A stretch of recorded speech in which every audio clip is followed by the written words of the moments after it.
আসসালামু আলাইকুম সুপ্রিয় শিক্ষার্থীবৃন্দ, ম্যাথমেটিক একাডেমির আরেকটি গুরুত্বপূর্ণ পর্বে সবাইকে স্বাগত জানাচ্ছি। এই পর্বে আমরা নবম শ্রেণী গণিত বই থেকে 128 পৃষ্ঠার গাছের চারা রোপণ এই অংশটি থেকে আলোচনা শুরু করব। শুরু থেকে শেষ পর্যন্ত সাথে থাকার আহ্বান রইল। এই পর্বটি আসলে সাজানো হয়েছে মূলত আমাদের আর গুণন পদ্ধতি নিয়ে। আর গুণন পদ্ধতিতে কীভাবে সমাধান করতে হয় সেই বিষয়টি নিয়ে আসলে এই অংশটাতে আলোচনা করা হয়েছে। তো আমি সেটা তোমাদেরকে একদম ভেঙে পাই টু পাই বুঝিয়ে দেওয়ার চেষ্টা করব। তো যারা আমার চ্যানেলে নতুন, সম্পূর্ণ ক্লাসটি দেখার পর যদি তোমার কাছে বোধগম্য হয়, অর্থাৎ তুমি যদি ক্লাসগুলো বুঝতে পারো, তাহলে অবশ্যই সাবস্ক্রাইব করে রাখবা পরবর্তী ক্লাসগুলো পাওয়ার জন্য। তো কথা না বাড়িয়ে আমি সমাধানে চলে যাচ্ছি। তো দেখো, এখানে আমাদের গাছের চারা রোপণ এখানে কিছু কথা বলা আছে। প্রতি বছরই সেতুদের স্কুলের সামনের খোলা মাঠে বৃক্ষ মেলা বসে। একদিন স্কুল ছুটির পর সেতু ও তার বন্ধু রহিম মেলায় গেল। সেতু তাদের বাড়ির চারপাশের ফাঁকা জায়গায় গাছের চারা রোপণ করার জন্য একজন চারা বিক্রেতার নিকট থেকে 310 টাকা দিয়ে 4টি পেয়ারা গাছের চারা, ভালো মতো খেয়াল করো, 310 টাকা দিয়ে 4টি পেয়ারা গাছের চারা এবং 5টি লেবু গাছের চারা ক্রয় করলো। এবং রহিম একই দরে 3টি পেয়ারা গাছের চারা এবং 2টি লেবু গাছের চারা ক্রয় করে বিক্রেতাকে মোট 180 টাকা দিল। একটি পেয়ারা গাছের চারা ও একটি লেবু গাছের চারার দাম কত, এটা আমাদের বের করতে হবে। তার জন্য প্রথমত আমরা কি করব, পেয়ারা গাছের চারা এবং লেবু গাছের চারার দাম কত সেটাকে আমরা ধরে নিব। প্রথমে যে ধরে পেয়ারা গাছের চারার মূল্য দাম লিখব হচ্ছে পেয়ারা গাছের চারার দাম X টাকা। তারপরে আরেকটা হচ্ছে লেবু গাছ, তো আমরা লিখব লেবু গাছের চারার দাম Y টাকা। আমরা দুইটা বিষয় ধরে নিলাম। ধরার পরে এখন হচ্ছে আমরা সমীকরণ তৈরি করব। তার জন্য এখানকার তথ্যগুলো ব্যবহার করব। দেখো কি বলছিল, 310 টাকা দিয়ে সে কি করছিল, 4টি পেয়ারা এবং 5টি লেবু কিনছে। তাহলে 4টা পেয়ারা গাছ এবং 5টা হচ্ছে কি লেবু গাছ। তো আমরা লিখতে পারি এটাকে যে শর্ত মতে একটা পেয়ারা গাছের দাম যদি X টাকা হয়, তাহলে 5টা পেয়ারা, দেখো 4টা পেয়ারা কিনছে, তাহলে 4টার দাম কী হবে 4X, প্লাস সাথে কিনছে 5টি লেবু গাছের চারা, তাহলে একটু যদি Y টাকা হয়, তাহলে 5টার দাম হবে কত 5Y। মোট খরচ হয়েছে কত 310 টাকা, 310 টাকা। এখন এটাকে আমরা একটু সাজিয়ে লিখবো। কীভাবে খেয়াল করো, আমরা এটাকে সাজিয়ে লিখবো 4X প্লাস 5Y, এই 310 এটাকে আমরা এদিকে নিয়ে আসবো, তাহলে হচ্ছে -310 = 0। এটাকে দিব হচ্ছে আমরা 1 নং সমীকরণ। আবার দ্বিতীয় যে শর্তটা বলছে সেটা হচ্ছে কি 5টি লেবু গাছের চারা, এটা চলে গেছে। রহিম একই দরে 3টি পেয়ারা গাছের চারা এবং 2টি লেবু গাছের চারা ক্রয় করেছিল। এবার রহিমের হিসাবে আসি, 3টি পেয়ারা, তাহলে 3টি পেয়ারা হলে কত হবে 3X, প্লাস আর কিনছে হচ্ছে কি 2টি লেবু, তার মানে হচ্ছে 2Y প্লাস 2Y, এবং সেখানে খরচ কত 180 টাকা = 180। তো এটাকে আমরা কী করবো, সাজিয়ে নেব। সেটা হচ্ছে কীভাবে, 3X প্লাস 2Y, এই যে 180 এটাকে দিকে নিয়ে আসবো, তাহলে -180 = 0। এই হচ্ছে আমাদের 2 নং সমীকরণ। আমরা অন্যান্য কাজ যেগুলো করছি সেখানে কিন্তু এই ধ্রুবক যে পদটা ছিল সেটা ডান পাশে ছিল, আর আমরা যখনই আর গুণন পদ্ধতি করব তখন অবশ্যই সব কিছুকে আমাদের বাম পাশে নিয়ে আসতে হবে, অর্থাৎ ডান পাশে শুধুমাত্র শূন্য থাকবে। এভাবে কাজটা করতে হবে। তার জন্য আমরা কী করলাম, এই যে 310 ছিল সেটাকে এই পাশে নিয়ে আসলাম, 180 ছিল সেটাকে এই পাশে নিয়ে আসলাম। আমাদের যদি অপনয়ন অথবা প্রতিস্থাপন হতো তাহলে এগুলো যেমন আছে তেমনই রেখে দিতাম। তো এখন আসলে সমাধান করার জন্য আমরা কী করব, দুটো সমীকরণকে আমরা একসাথে লিখব, দুটো সমীকরণকে আমরা একসাথে সাজিয়ে লিখব। তাহলে আমরা লিখব, সুতরাং 4X প্লাস 5Y -310 = 0। এটা হচ্ছে আমাদের 1 নং সমীকরণ। আর এটা হচ্ছে গিয়ে 3X প্লাস 2Y -180 = 0। এটা হচ্ছে আমাদের 2 নং সমীকরণ। এখন 1 ও 2 নং সমীকরণ আমরা কি করব, আর গুণন পদ্ধতি প্রয়োগ করব। লিখব কি 1 ও 2 নংয়ে আর গুণন করে পাই।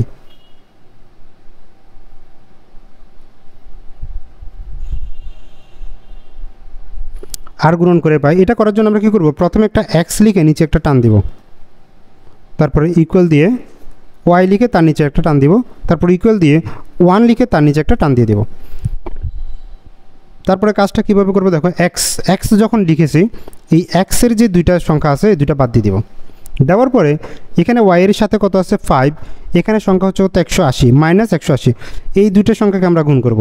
তাহলে কী হবে 5 ইন্টু মাইনাস 180, এটা কিন্তু 5-এর সাথে 180 গুণ, এই মাইনাসটা হচ্ছে 180-র নিজস্ব মান মাইনাস, তারপরে সূত্র হচ্ছে সূত্রের মাইনাস, এটা হচ্ছে কি সূত্রের মাইনাস, এটার সাথে এটাকে গুণ করলাম। এবার এই নিচের ওয়াইয়ের সহগের সাথে উপরের এই সংখ্যাটাকে গুণ করব।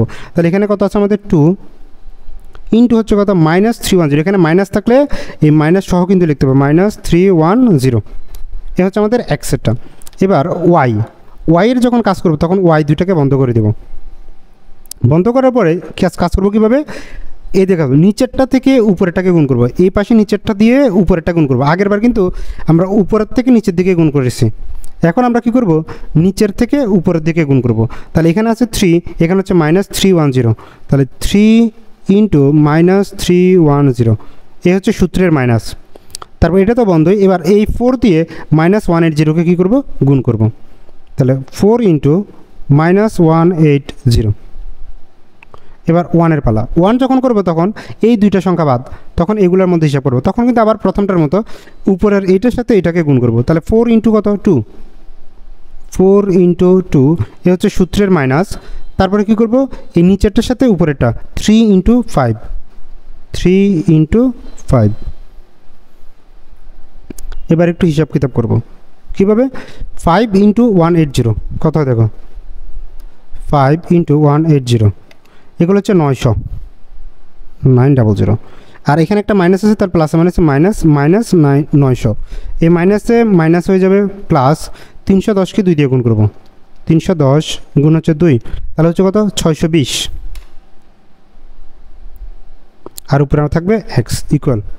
এখানেও আমরা গুণ করে দিই, 3 দিয়ে 310কে গুণ করে দেবো, 3 গুণ 310 হচ্ছে 930, তাহলে এখানে প্লাস আছে এখানে মাইনাস, প্লাসে মাইনাস হবে মাইনাস 930, মাইনাসে মাইনাস হয়ে যাবে প্লাস।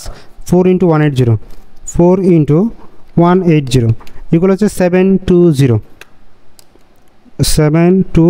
উপরে হচ্ছে ওয়াই ইকুয়াল। এখানে 4 ইন্টু 2 মানে হচ্ছে 8, মাইনাস 3 ইন্টু 5 মানে হচ্ছে 15। এটাকে আরও ছোটো করব। এখন আমরা যে কাজটা করব, এখানে দেখো মাইনাস 900 প্লাস হচ্ছে কত 620, তাহলে আমরা লিখবো এভাবে মাইনাস 900 প্লাস 620 এগুলো হচ্ছে মাইনাস 280, তাহলে নিচে হচ্ছে মাইনাস 280, উপরে এক্স ইকুয়াল। এখানে আসে আমরা minus 930 plus 720, minus 930 plus 720, 930 720 equal হচ্ছে কত দেখো মাইনাস 210, উপরে হচ্ছে y equal 1 divided by 8 minus 15, 8 minus 15 equal কত মাইনাস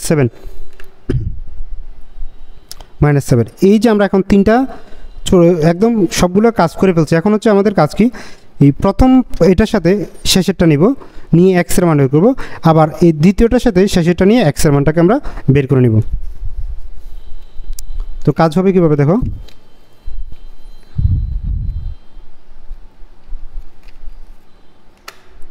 আমি লাইনটাকে আবার লিখতেছি, x by minus 280 equal y by minus 210 equal 1 by minus 7।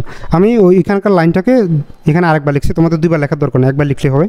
তো এবার লিখবো, এখন আমরা লিখবো এক্স বাই মাইনাস 280 ইকুয়াল এই শেষেরটা 1 বাই মাইনাস 7। এখন আমার দরকার হচ্ছে শুধু এক্সের মান, এক্সটাকে রেখে দেবো। মাইনাস 280 ভাগ আছে ওদিকে গেলে গুণ হবে, গুণ হলে সেটা উপরে চলে আসবে, minus 280 divided by minus 7, minus minus কেটে যাবে, আমরা 7 দিয়ে 280কে ভাগ করে দেবো, 280 ভাগ হচ্ছে 7 এগুলো হচ্ছে কত 40, মাইনাস মাইনাস কাটা কত 40, তাহলে সুতরাং এক্স ইকুয়াল হচ্ছে 40। এবার আবার কি করবো, আমরা এখান থেকে এই ওয়াই যুক্ত যেটা এটার সাথে এই অংশটা নেব,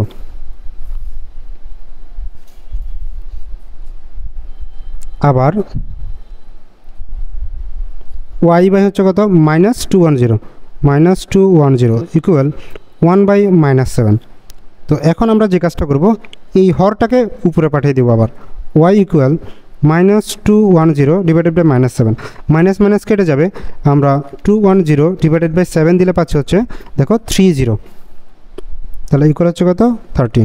সুতরাং আমরা ওয়াই ইকুয়াল পেয়ে গেলাম 30। তার মানে আমরা এক্সের মান, এক্স বলতে আমরা কী লিখে নিয়েছিলাম, এক্স মানে হচ্ছে কি পেয়ারা গাছের দাম। তার মানে পেয়ারা গাছের চারার দাম হচ্ছে কত টাকা, 40 টাকা। আর ওয়াই ছিল লেবু গাছের চারার দাম, সেটা হচ্ছে ওয়াই। তার মানে লেবু গাছের চারার দাম হচ্ছে কত টাকা, 30 টাকা। তাহলে আমরা লিখে দিব যে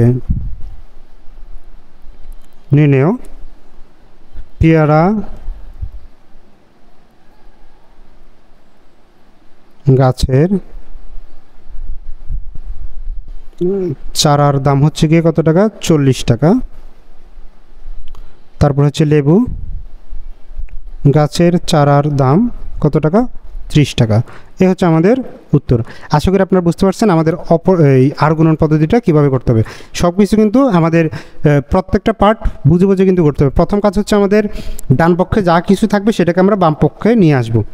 আনার পরে এখানে খেয়াল করব একটা বিষয়, এখানে এক্সের সোজা এক্স, ওয়াইয়ের সোজা ওয়াই, আর ধ্রুবকের সোজা ধ্রুবক, এভাবে কিন্তু বসাতে হবে।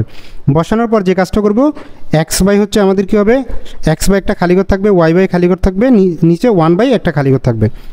তারপর আমরা কী করব, এক্সের বেলায় এটাকে বন্ধ করে দিব, বন্ধ করে ওয়াইয়ের উপরের থেকে শুরু করব, উপরেরটার সাথে নিচেরটা গুণ করব, ওয়াইয়ের সহগ উপরের 5-এর সাথে নিচের -180-কে গুণ করব।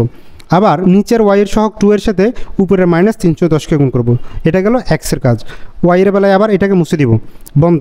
এখন কাজ করব নিচের থেকে, এই এক্সের সহগ 3-এর সাথে এই -310-কে গুণ করব, আবার উপরের 4-এর সাথে -180-কে গুণ করব। তারপর হচ্ছে 1-এর পালা, এই দুইটাকে বন্ধ করে দিব।